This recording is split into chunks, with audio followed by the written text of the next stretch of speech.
I can't resist talking about one final optimization.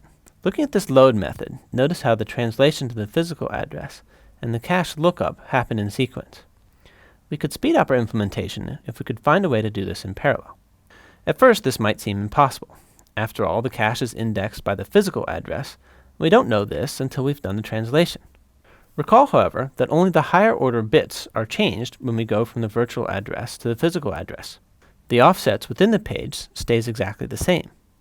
Which bits are important for extracting data from the cache? Well, it's these middlest bits that come after the offset for the cache block.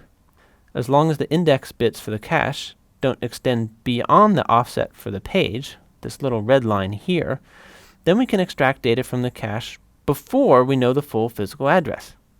Conceptually, we're going to do something like this, where the virtual page number goes to the TLB and the page offset goes to the cache.